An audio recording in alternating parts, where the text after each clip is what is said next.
My name is Yonit Bahar, and I'm the assistant curator at the Paul Art Museum in Chicago.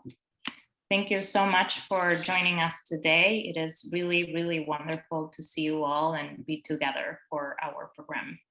Today's event is the first one of a series of 4 programs that we will have in conjunction with our current exhibition, Learned Objects, Studio Works by William Estrada, Regine Igloria, Nicole Marroquin, and Rochelle Royster, curated by Rachel Harper. This exhibition highlights the works of 4 Chicago artists who, as educators and activists, create civically engaged projects to build community, share knowledge, collaborate, and raise consciousness about pressing social issues. I also want to take this opportunity to let you know about our next program, which is next week on Thursday, September 30th at 6 p.m., where we'll be celebrating the catalog release of another exhibition we have on view, Stockyard Institute, 25 Years of Art and Radical Pedagogy, our retrospective exhibition of the last 25 years of Stockyard Institute and the practice of Chicago artist Jim Dunnigan. We have a couple of seats available for the in-person version of these events. So if you'd like to join us, please email us. And if you'd like to join us online, you can visit our website or also click in the link that we'll share briefly in the chat to register and join us on Zoom. Today, I am honored to present 2 incredible, talented, and admirable people. Artist William Estrada, one of the 4 artists in the exhibition, Learned Objects, who will present about his work, and particularly his project featured in the exhibition titled Portraits of Resolution. William will be in conversation with Zakkiyyah Najeebah Dumas O'Neal. We will have time for questions at the end of the conversation, so please feel free to message your questions in the chat. Now let me introduce you to our speakers. William Estrada was born to immigrant parents and grew up in California, Chicago, and Mexico.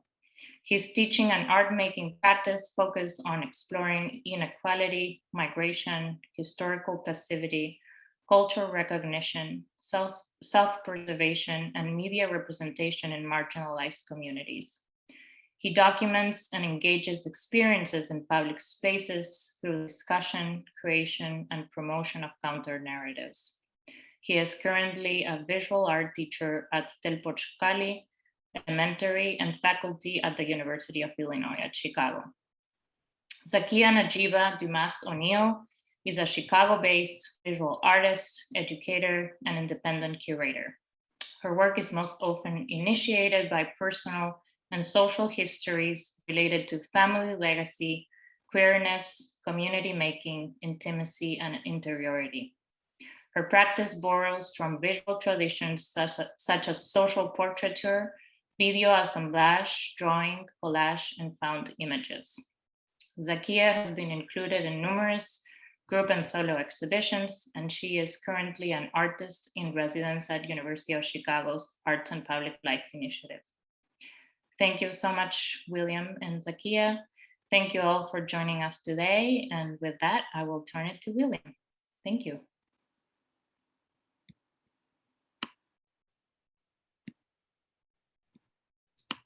Thank you so much, Yuna, for that beautiful introduction. And welcome, everyone. I'm going to start my timer, and I look forward to having this conversation with Zakkiyyah. But before we do that, I was asked to discuss a little bit about my practice. So here it goes. Let's see how it goes.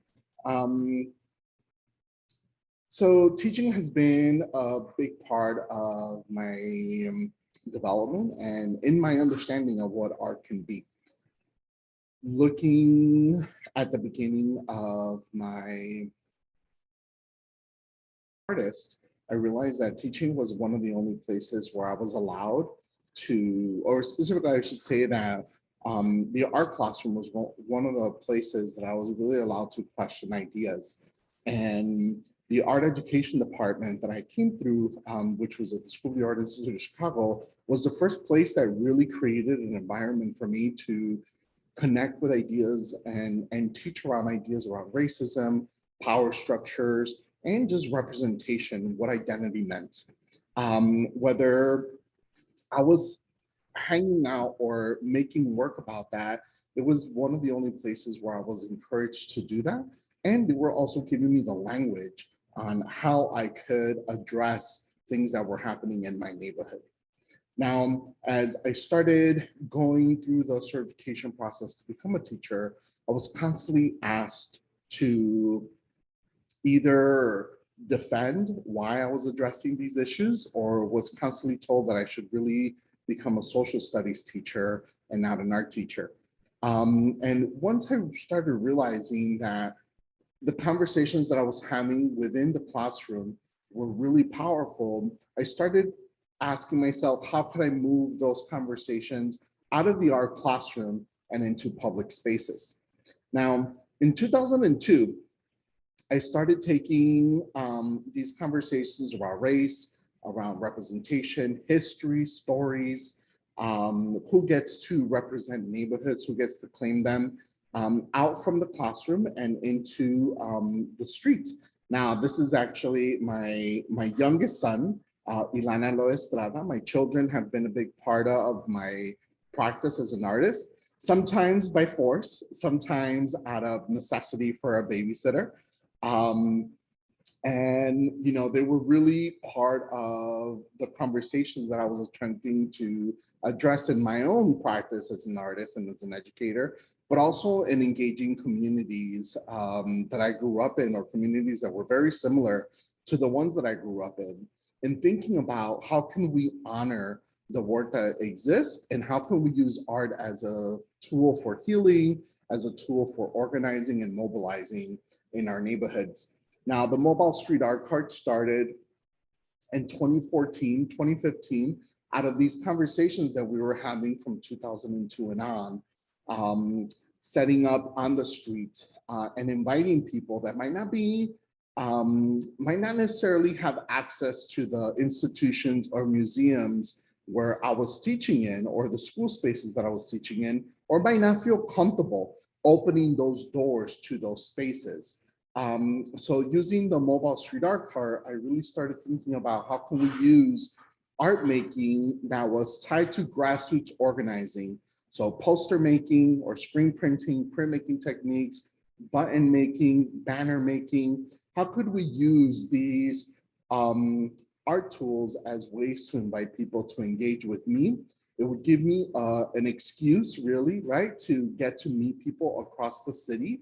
And it also gave me a way for me to engage with people that I wouldn't necessarily otherwise engage with, to ask questions about how art can be used as a way to invite neighbors to talk to each other, as a way to claim public space, and as a way for us to reclaim art, not as a luxury, but as a tool for resistance and celebration, and for the amplification of our own stories across neighborhoods.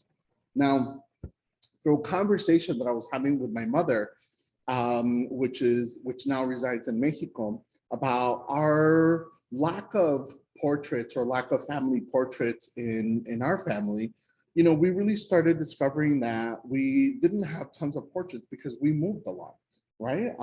I grew up I was born in California, grew up in Guadalajara, Jalisco, Mexico, and then came to Chicago. But even within Chicago, I lived in 7 different neighborhoods and went to multiple elementaries as we moved around, right?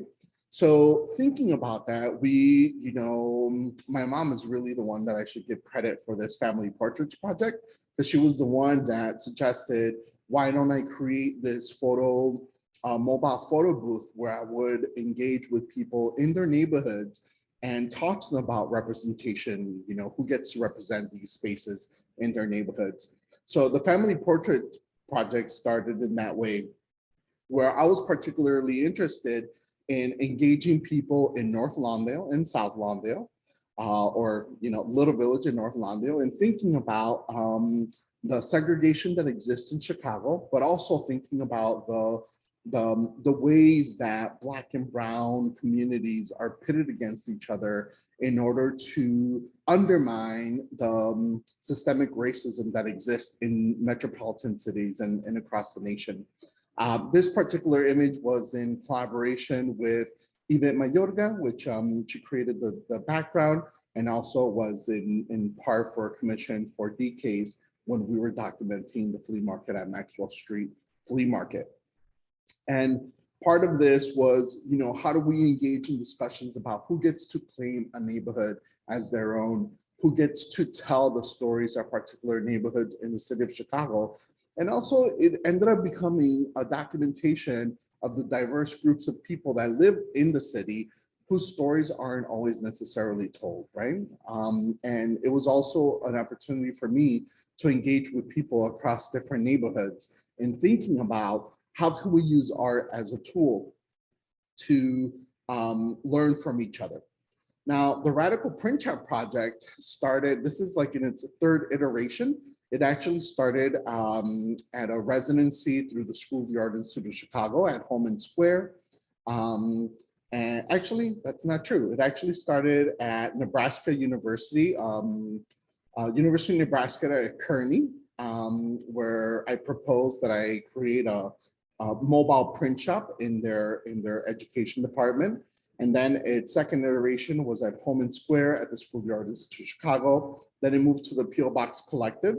And part of the discussions for this was to use printmaking, to invite people to use printmaking as a tool for activism, for us to make direct connection to community organizations or community organizers that were already organizing across the city of Chicago, and to invite them to think about how art could be used as a way to organize and engage people in their neighborhoods. And it was also a way for me to remind myself of my responsibility as an artist, and to invite other artists as to what the responsibility is to respond to the needs of people of people's needs within their neighborhoods, and across to respond to the needs of organizers across the city as well. Again, here's Ilana Estrada helping me print at Holman Square. And part of the discussions were, thinking about what designs we could potentially create together. How do we collaborate? How do we start creating these accessible printmaking? How do we use accessible printmaking techniques as ways to demystify the art making process, but also work collaboratively in ways where we encourage risk taking, where we encourage asking questions that we might not always have the answers to, and also encourage people to work together, right? So a lot of the work that I end up doing is really inspired by the different collaboratives or collectives that I'm part of. Early on, I realized that, as an educator, sometimes we're kind of siloed in our own classrooms, right? In our own learning spaces.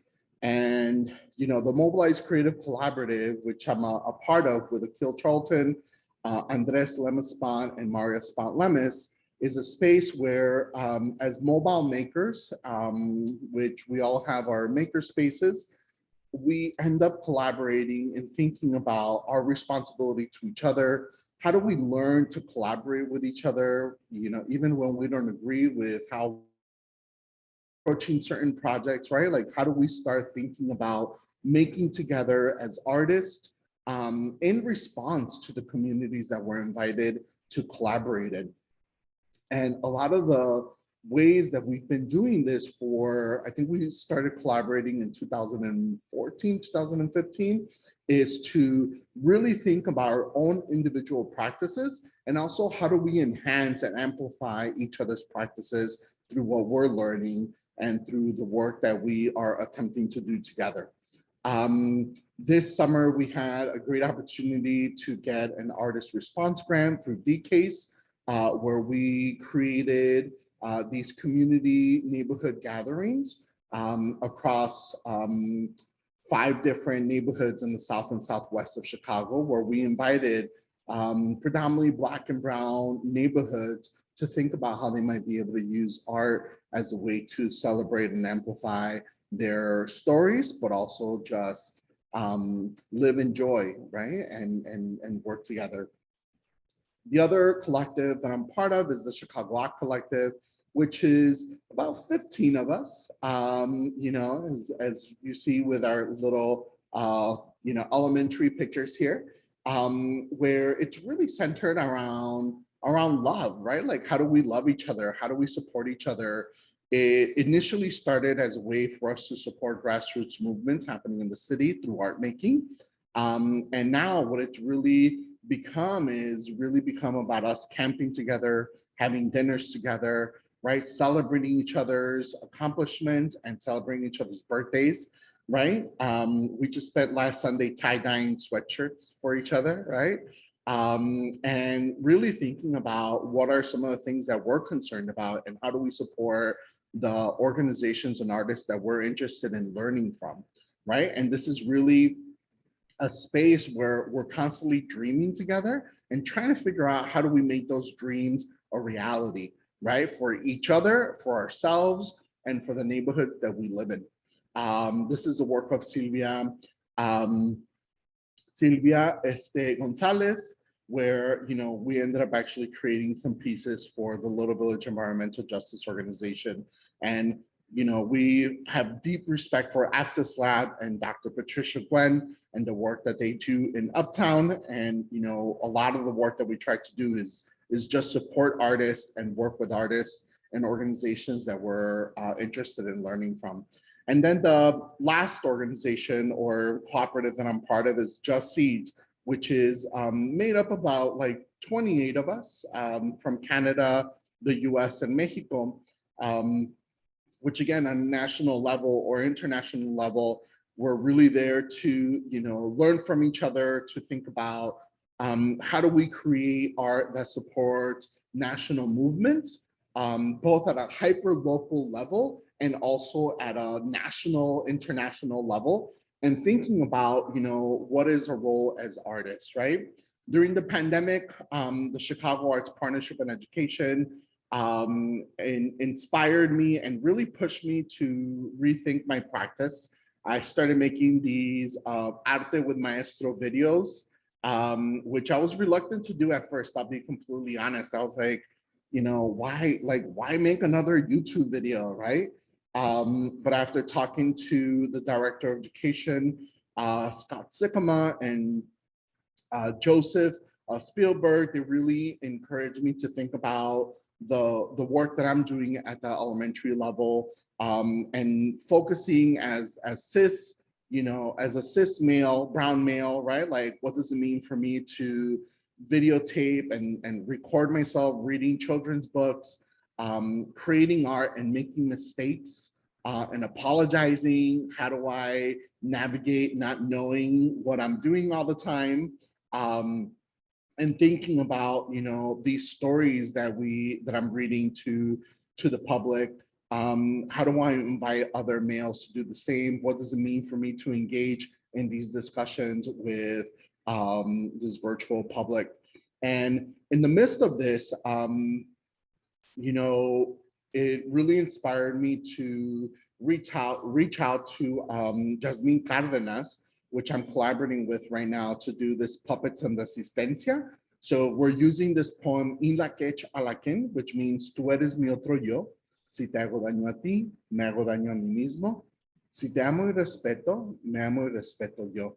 In la quech, which is a Mayan proverb that was made really famous by Luis Valdez, which invites us to think about our mutual interconnectivity and our response to each other and our responsibleness to each other's well-being. And right now, we were commissioned by the Illinois Humanities to create two puppet shows that are going to be showcased in January of 2022 in an online exhibition where we explore empathy in Black and Brown boys, right? And we also explore ideas around restorative justice and how do we, you know, not call the police? How do we interrupt the carceral state in Black and Brown communities, and how the conversations that we've been having over the last year and a half, 2 years around mutual aid and mutual responsibility, how do those transfer once the pandemic is gone, if it is ever gone, right? How do we not go back to normal and rely on the resources that exist within our neighborhoods to resolve these problems that exist and that were created? And it brings us to the Portraits of Resolution project, which 4 of the images along with the chalk background are being showcased and as part of the Learned Objects exhibition at the DePaul Art Museum. This was a collaboration that I was invited to partake in by Maria Gaspar as part of the 96 Acres project, which had a committee that was interested in addressing incarceration and thinking about how Cook County Jail, which is the largest Cook County jail in the nation, how it affected people in the neighborhood. Tepochcali, which I've been teaching at for the last 20 years or so, is located 3 blocks away from the Cook County Jail. We proposed to set up a makeshift or a mobile photo studio in front of the Cook County Jail and ask the prompt, how does incarceration affect you? How does incarceration affect your family or your neighborhood? And we invited Erica Brooks was there to photograph and to document people's stories. Anthony Rea is a photographer and was there to photograph as well as myself. We ended up doing this for about 3 months, from September to November. This was closer to November, so we were kind of, a little cold as the weather shifts in Chicago. And what we did is we really invited people to write their thoughts on how incarceration affected them on this chalkboard. We intentionally did not wash it. We would erase the stories with the intention that the chalk or the particles of the chalk, the ghost of the images that people were writing would continuously be there, and it would be layered. As a reminder that our stories are interconnected, even if we are not aware that they are, right? Like that there are traces of people's lives, traces of people's stories that are embedded through us, within us, in every single experience that we do, even if we at times are not able to recognize that weaving of stories in our own experiences. And part of this was to really, create a space for us as artists to listen to people as to their experience with the carceral state and the system, right? And also for us to, create the space for people to document their own story and to document their own experiences with this building, with this psychological or emotional space that they were in. Early on, Erica and Anthony and I decided that we were not going to record people's stories, which was the intent of the stories behind,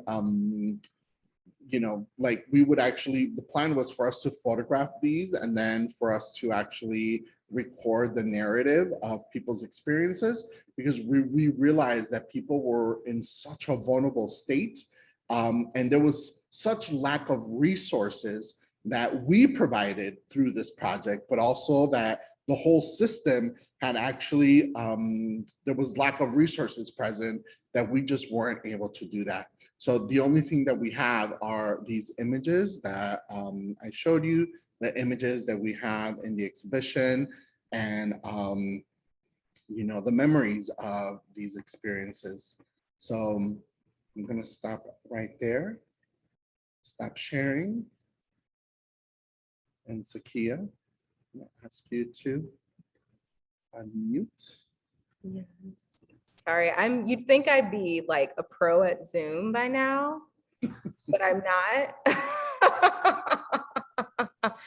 Thank you so much for that beautiful presentation and trajectory of the work that you've done, William. I mean, I have so many questions, so I'm gonna try not to overwhelm you. But I'm really glad to be talking with you. And as you were speaking, like some of the things that sort of, I guess, came to the forefront of my mind was this sort of idea of vulnerability and empathy, and making that connection to the classroom. And you talked about how some of those conversations within the classroom and within your teaching methods were sort of taken out of that space into the public space. And I would just love to hear more about that, because I'm also a teaching artist. And more recently, I've sort of been thinking more about how young people in particular and the conversations that we have or dialogues that we have show up within my work, and thinking about the possibilities of those dialogues sort of existing in an alternative space, in my case, outside of the virtual classroom. So I would love to hear just what have been some really formative conversations that you've had with your students, or rather vulnerable conversations or experiences you've had with students that have sort of shown up in your practice outside of the classroom or in some of these public art projects. Oh man, this, I think let's see, what do I say here? You know, I think one of the things that I learned early on was that, you know, like there's power in knowledge, right? Like that corny, like those corny, you know, like 90s poster, 80s poster, like knowledge is power, right? But there's also a lot of danger in that, right? And what we know in the knowledge that we share, who gets to hold that knowledge, right? And I think for me, education, art education was the first time where I was given the responsibility to display what knowledge I had, right? Before then, you know, I was being taught things, right? I was constantly being told whether I was good at something or bad at something, what I needed to do in order to show that I was, you know, quote unquote smart, or that I knew something, right? And I realized early on, you know, that a lot of the experiences that my family was going through, a lot of the experiences that I saw my neighbors going through were not represented in our curriculum. You know, the only time that I really felt that our stories were represented was, you know, in February during Black History Month, right? Because we were told, we were taught about the struggles of, you know, Black families coming from the South to the North, the racism that they encountered, right? Leaving and coming to the North, right? And that was the only time that I really felt where my family story was similarly represented, because we were going through those things, right? And I think, you know, education really gave me, through the art education system at SIC, my professors did an amazing job of creating the foundation for me to really use those experiences and the experiences that I grew up with as the foundation for all the potential ways that we could learn and teach about art.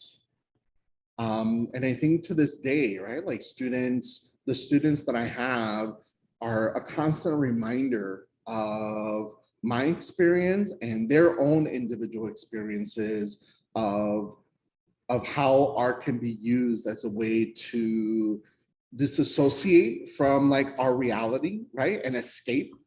Art can be used as a way to heal wounds that we don't know how to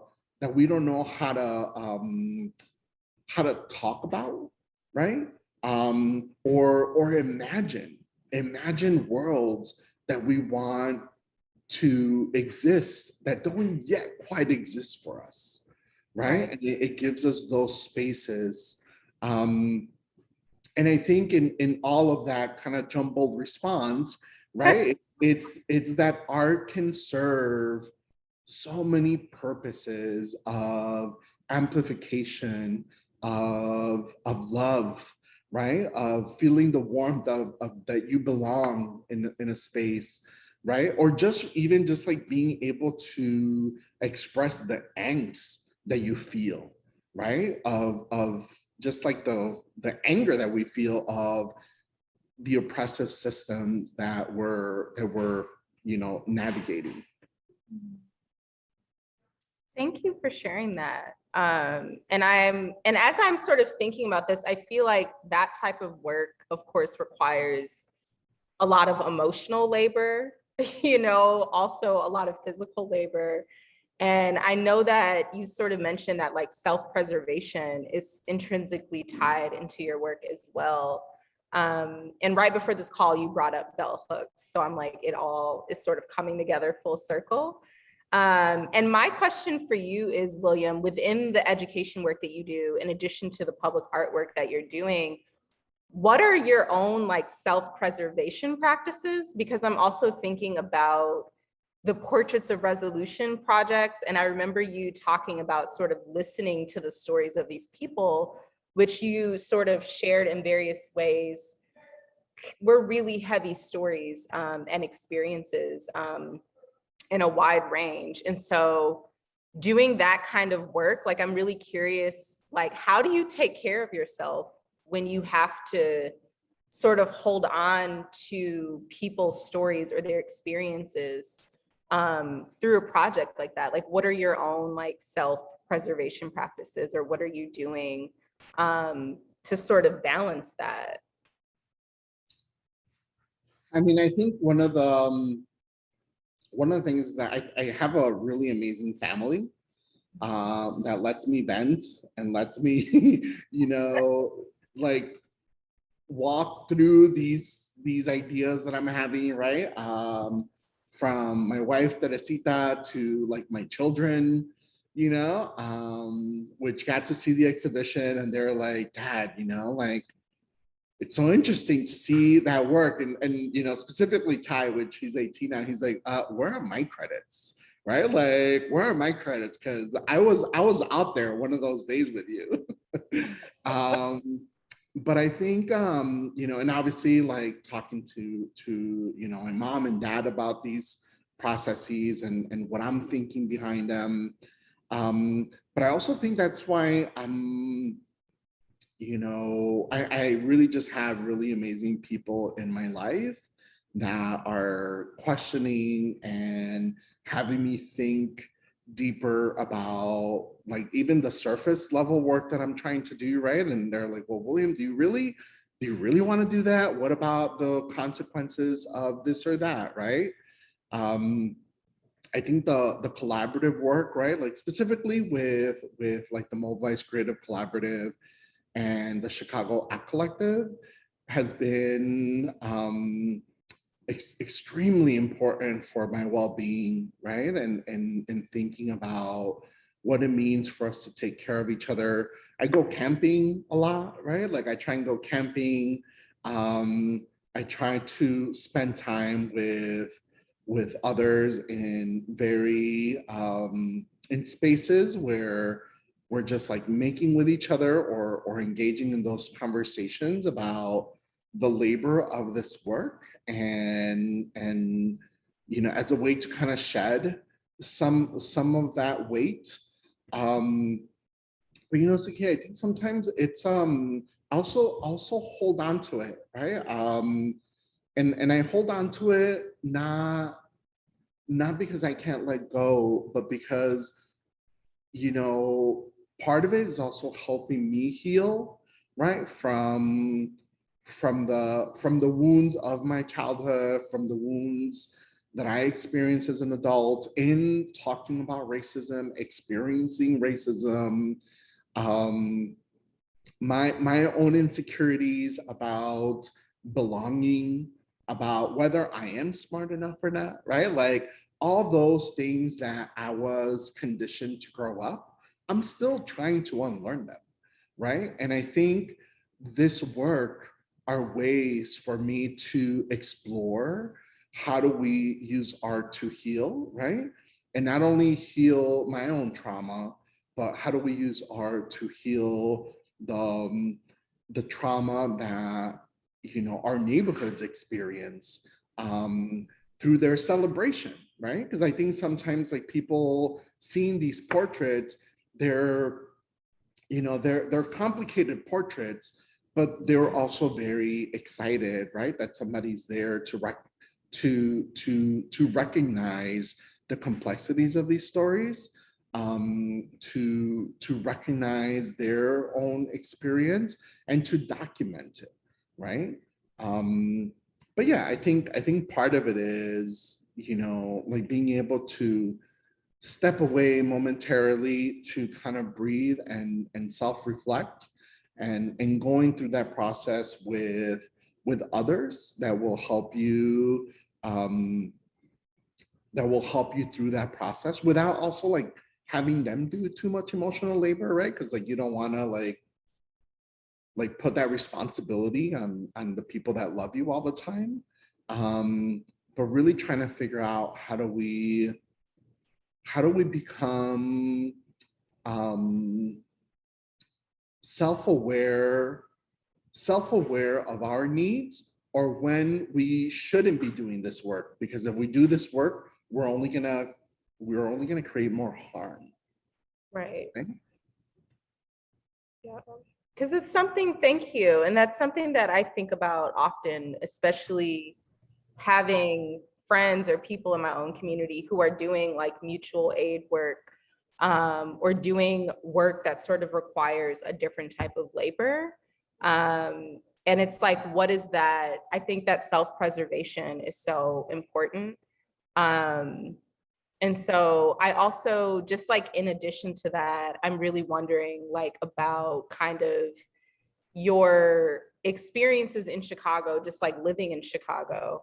And you talked about some of the neighborhoods that you grew up in.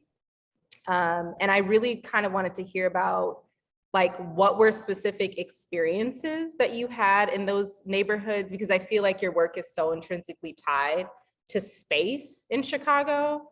Like what have been some of those experiences, I guess, growing up, that maybe have informed your practice or the way that you're making work now, especially as someone who's still living in Chicago? Yeah. Yeah, I mean, I think the fact that I moved around so much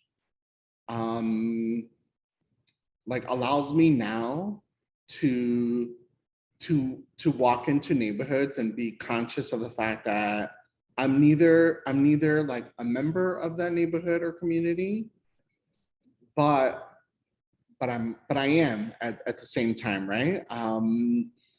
Because there's always this sense of like, you know, I don't have a neighborhood to claim, right? Like it's like, you know, I grew up on like this area of the South and Southwest of Chicago, you know, so I think that's Area part of like it. either. I grew up in the suburbs. So I mean, I feel that in a very different way, but in the same sense of not being able to claim, I'm like, I kind of don't have that. Yeah. And I think part of it too is that, you know, you know, also like as you know, like growing up, like you were very aware, right, of your body language, of how you had to look at people or how not to look at people, right? And I think part of it is, you know, just being able to be present and kind of like constantly reading, like being on high alert, right, of reading the situation, right, that is present. That has really helped me, you know, still analyze those situations, right? And you know, someone just reminded me literally like about a week ago. They're like, you know, William, it's like you have people, right? Like you're very like emotionally sensitive, so you like pick up on little things. And I was both like insulted, and I'm like, how do you know me? You know, like, you don't know me that well, you know? Because I think it was that like self-awareness of like the spaces that you're in, and thinking about like, how are people responding to this? Do I need to back off?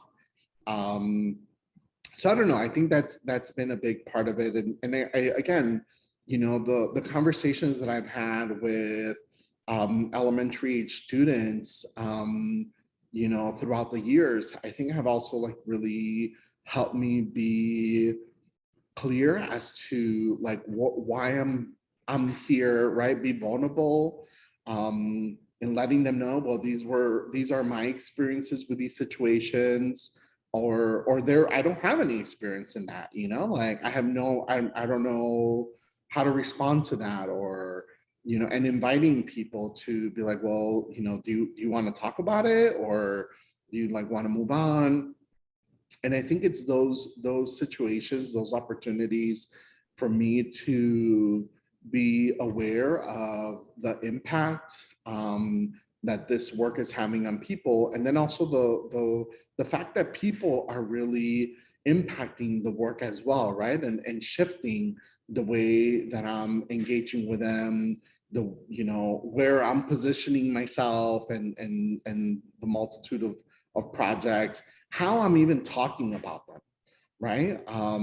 And acknowledging like the power dynamics, right, of these spaces in our relationship, that I think it's really, for me at least, you know, like I try to, you know, be conscious of how I interact with people in those ways, right? Because as one student once told me, you know, they're like, you know, William, you and other teachers are constantly talking to us about social justice. But when we question you and when we question authority, then like the conversations get shut, you know? And I think it's true, right? Like, I think, you know, there are moments where we invite people to question, but when we ourselves are being questioned, we get defensive, you know? So thinking about how are we responding to people telling us like, we don't want you to be in this block, right? So then what do?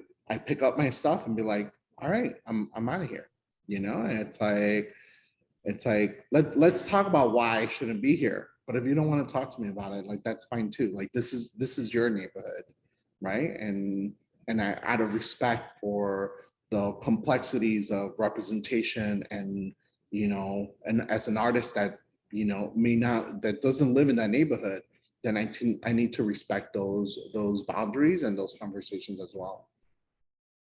And have you had any transformative experiences through those conversations? Because I'm really curious about what some of those conversations have looked like. I guess I'm thinking of it in a practical way. Yeah. Yeah. I mean, you know, when we were in front of the Cook County Jail, you know, there was, you know, there was like 3 moments, right? There was one moment when someone came up to us and they were curious about why we were doing the project, why we were photographing, why we chose to photograph in front of the Cook County Jail, right? And they're like, you know, like, this is really, like, it's really unfortunate that you are all taking advantage of like this situation, right? And then one of their friends was like, well, this is like really ghetto, you know? And we talked about it, you know, they're like, you know, and we had to stop, and we're like, well, are we taking advantage of like this really, you know, this really vulnerable moment for people? You know, and we had to check ourselves too, right? Like, we had to recalibrate and figure out how were we engaging with people. You know, and at that moment, you know, like, we were, you know, we had been thoughtful about what it meant to be in front of the Cook County Jail, right?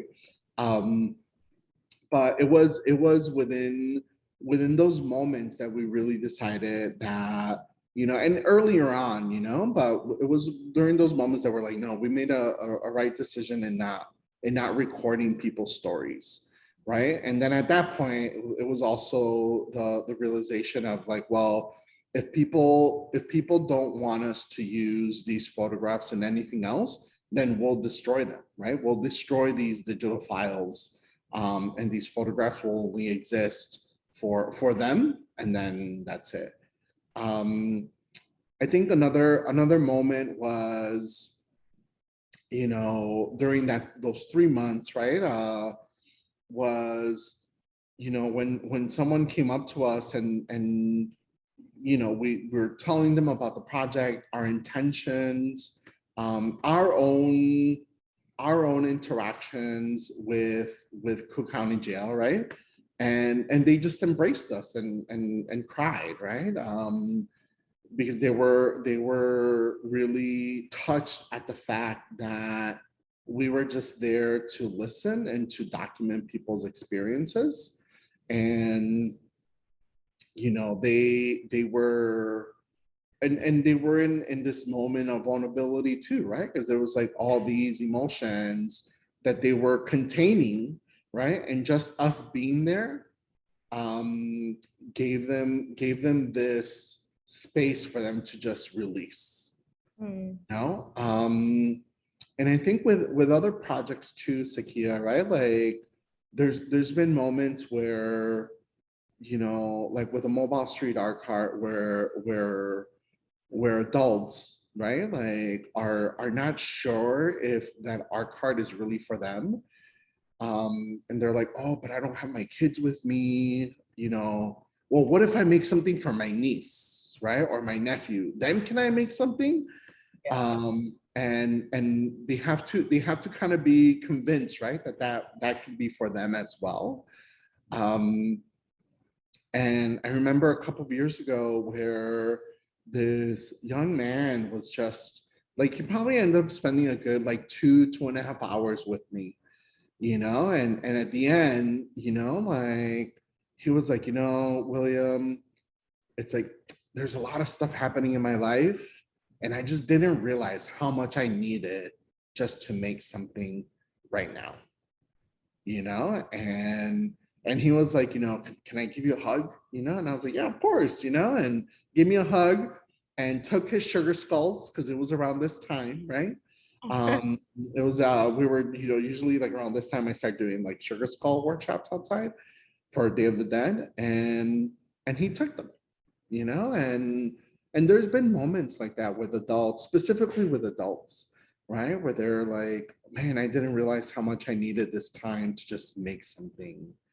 And I think it's one of the, you know, that those interactions really had me be more intentional in thinking about these works as disruptions to people's like daily routines, you know, and not engagements, right? Because I'm not really engaging with anyone, right? Like I'm disrupting people's like daily routines, and they are choosing to gift their time in interacting with whatever art thing I'm trying to convince them to do. Wow. Or even just you sort of, in sort of my understanding and just hearing you talk about this, or having similar experiences doing projects with adults. I think it's like what you're doing is like, you're also, I feel like, creating that space for vulnerability and empathy to take place. And I think about that a lot in terms of like having an art practice that makes space for that, specifically for people to come into. Because as you know, I mean, you talked about this earlier about asking questions around how to love each other and like our roles as artists. And one thing that I also think deeply about is, how can I, like as an artist, or even just as a teaching artist, when I'm with young people, or I used to work with adults, is like, how do you sort of bring people into a space where they feel like vulnerability and empathy can be utilized in a way where they don't have to feel any like shame. Because I've been hearing this term a lot around creating safe spaces. And I don't know if I really believe in that. But I heard something on a show that I love called Works in Progress, and it was kind of corny. But, you know, the person said, like, we don't create safe spaces. This is a confident space. And so it kind of makes me think about ways that sort of your practice like open up that alternative space, or like you were talking about, sort of utilizing dreaming as a practice to imagine the futures that we want. And I feel like even just making that space in and of itself is like a pathway into doing that. Because the idea of being vulnerable and empathetic in certain ways in and of itself is very scary. And we don't live in a society that socializes that in a certain kind of way. And so, yeah, I think that's really beautiful. And I appreciate just like listening to your experiences with that and how it has transformed your practice, or even maybe transformed you in some ways on a personal level.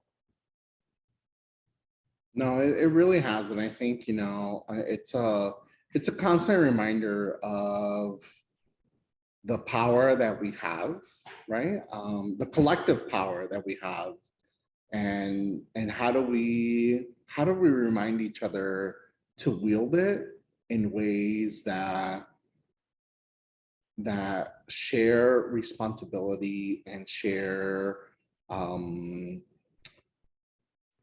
you know, share spaces for us to like learn from each other, instead of wielding it and saying like, this is mine, right?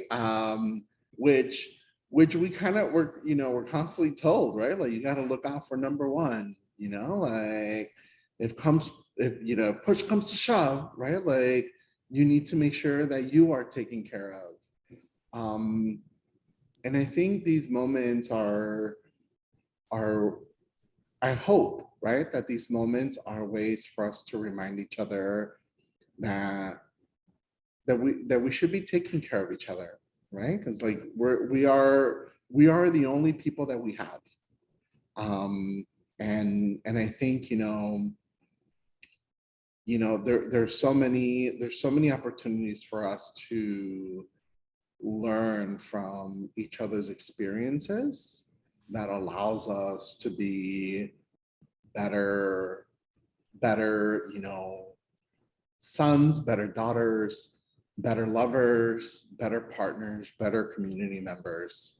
And I think art is one tool that we can use to open those conversations up to ourselves and to our biological or chosen families, and to the neighbors, to our neighborhoods that we choose to live in and interact with. Yeah, a lot of responsibility. We have so much responsibility as artists.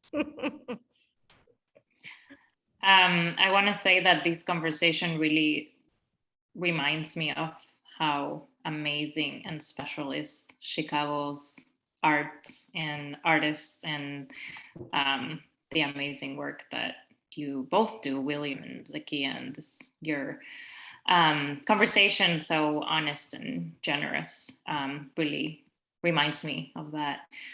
So thank you both for that. I want to invite now everyone, all of you, wherever you are, if you're in your computers and you feel comfortable in doing that, turning your cameras on, then you can put your gallery mold, and we can feel we're all in one room, all in one place. So hi, everyone.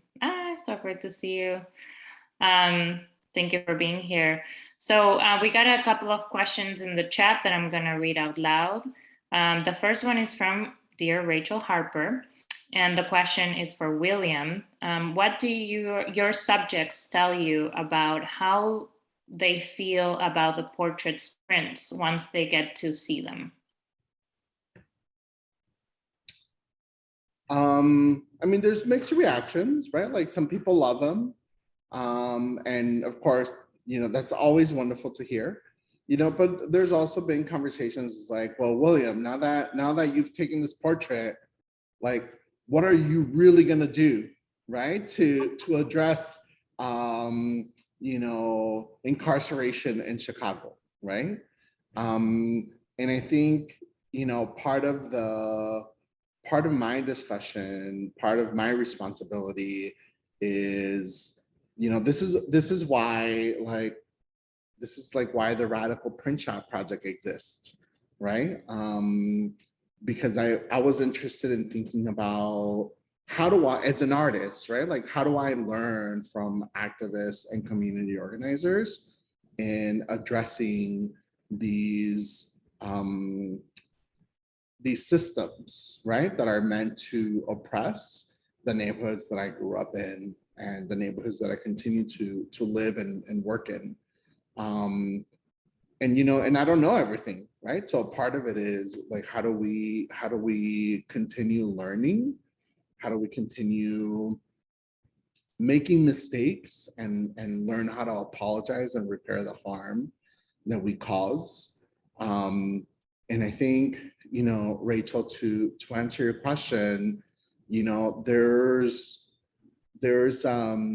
I mean, people are excited about engaging in these conversations and in what this work represents, right? But there are a tiny little fraction of larger conversations that they're having in their neighborhoods, in their families, about, you know, incarceration and what does that mean for them and their neighborhoods.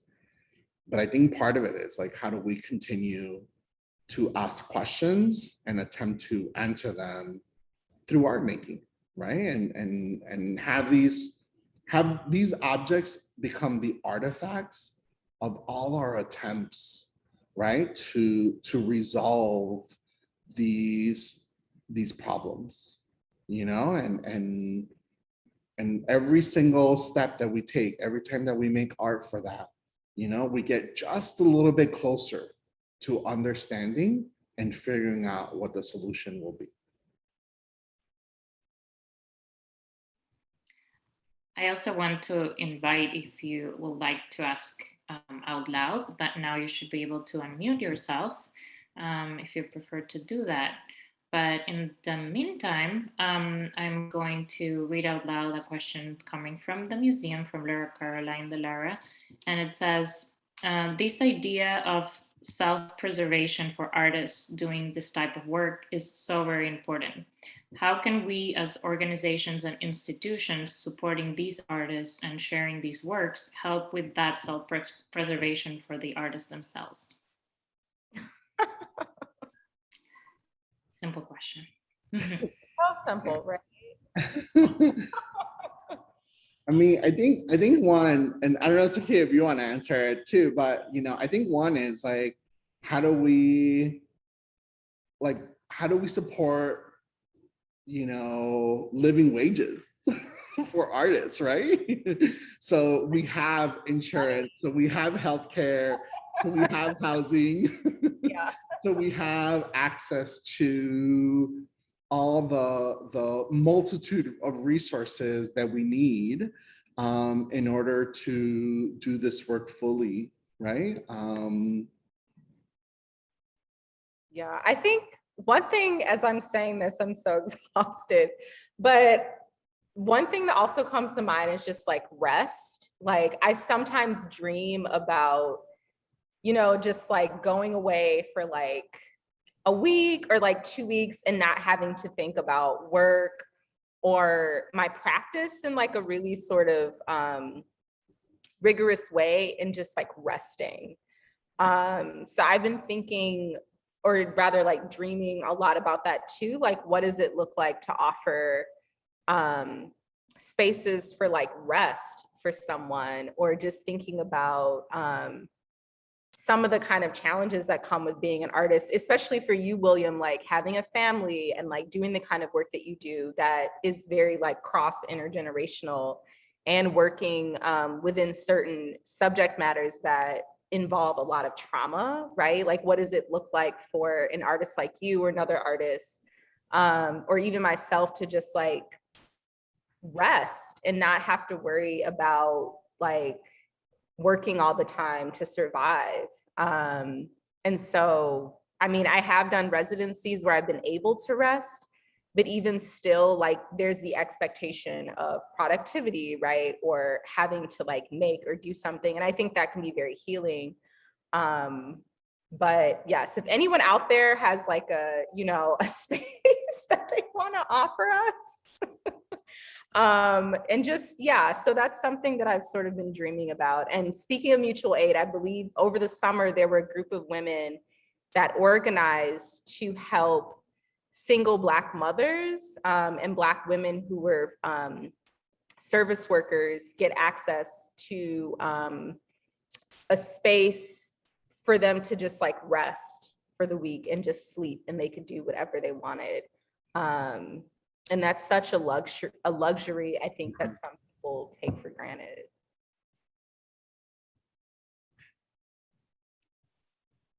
Do we have any questions, or you please feel free to unmute yourself. I don't see any hands, but I'll ask a question.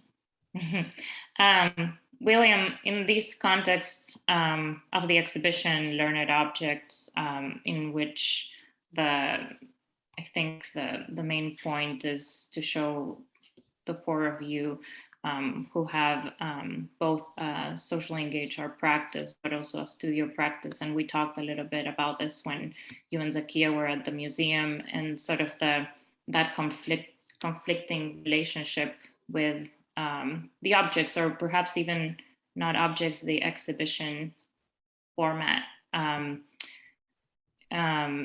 Perhaps you can just talk a little bit about that, and how does it feel to show these projects, these works, the portraits, in an exhibition context?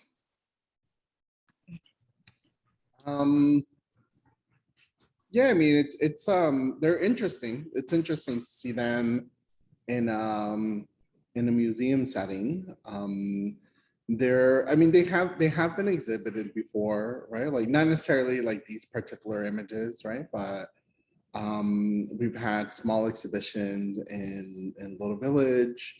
And I think part of it is, you know, it's weird to say, you know, but I never, you know, I never see the work that I create as being as the objects themselves as being like precious, right?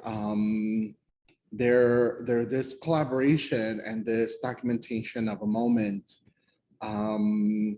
that some of it belongs to me, but they really aren't mine, right? And I think to, you know, to have those photographs, as beautiful as they are, and as much as I love to see them recognized in that space, right? It feels a little weird, to be honest. You know, it's like one, because of the content, right? Of like the discussions that were had in documenting those particular interactions. Also because I'm like one of three artists that were part of that, right? Like Erica Brooks and Anthony Rea is just as much their project that is mine, right? And I think part of it too is the fact that, you know, they're complicated and layered conversations that need to happen in order for those portraits to be fully present, right? And I think it makes it, like, this conversation makes it easier, but it's also limiting, right? Because everyone that might interact with those portraits might not know why they were taken, where they were taken, right? What interactions led to the documentation of these individuals, of these people. So, but it's complicated, and I'm interested. I'm interested in you know, I'm interested in figuring out, like, as time passes, like how that will influence the way I think about it. But Yeah, also, because you said there were more than 200 portraits, and I was just imagining the idea of like that multiplicity of portraits, the amount of works versus the 5 that yeah, are exhibited, and also the amount of portraits that were not taken, right? As you had told us, the people that were not approving you being there or not as celebratory. Yeah. yes. Yeah, Mhm. because I think we ended up taking a little bit over like 2,000 photographs in itself, right? Out of those 2,000 photographs, there was 120 photographs that people chose themselves, right? That they're like, that is the picture that I want, right? And out of those 120 photographs that people chose that they want, only like maybe about, I want to say between like 60 or 70 people were like, William, you can use these images for either a presentation, for an exhibition, for, for on social media, right? So people had a choice, right, on how they gave me permission to use their image.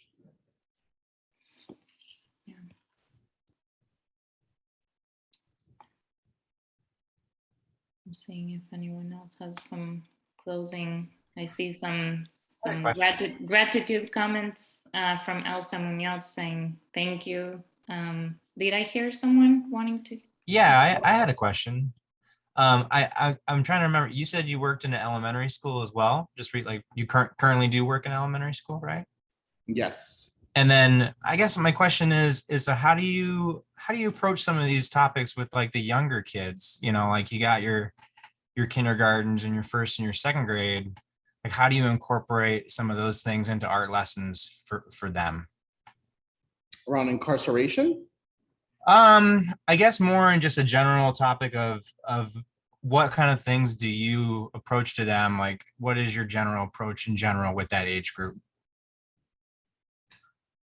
I mean, Kyle, I think that, the students that I work with are like, they see television, right? They watch movies. So they're already exposed to a lot of things that as adults, right? Or quote unquote, I'll use adults, right? Because like that's also a social construct, right?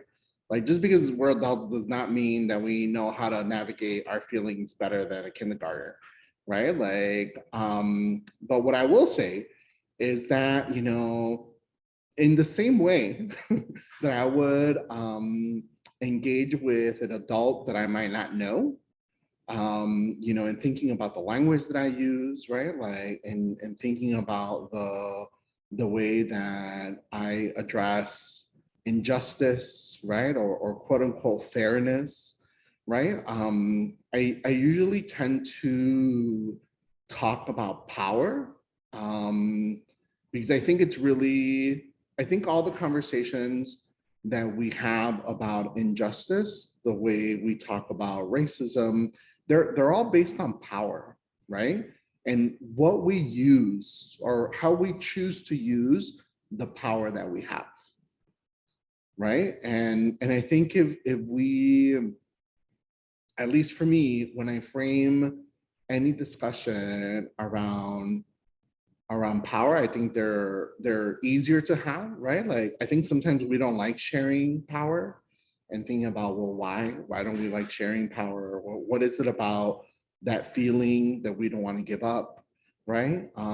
There's some internal discussions that we need to have with ourselves, right? And very much like adults, right? Like sometimes we're ready for those discussions and sometimes we're not, right? And I think, you know, in all honesty, I think having conversations with elementary age students it's so much easier than to have them with adults, right? And I think, you know, the conversations that we have are usually also based on curiosity, right? Like of understanding systems and understanding why things exist in the way that they do. And it's not about judgment, or it's not like, oh, you don't know anything, you're like this much old, right? But it's about understanding why we're thinking about those things in the way that we do. And I think with any conversation, with any lesson that we're attempting to teach, you know, it's not necessarily about coming to the correct answer, right? But it's about how do we encourage for us to engage in discussions about why we see what we see. And I think that's been tremendously helpful for me as an elementary art teacher to engage with students in those conversations. Because I'll be honest, you know, like I think it's so much easier to talk about power structures and racism with young children than it is with adults, right? Because as adults, we think we know the answers.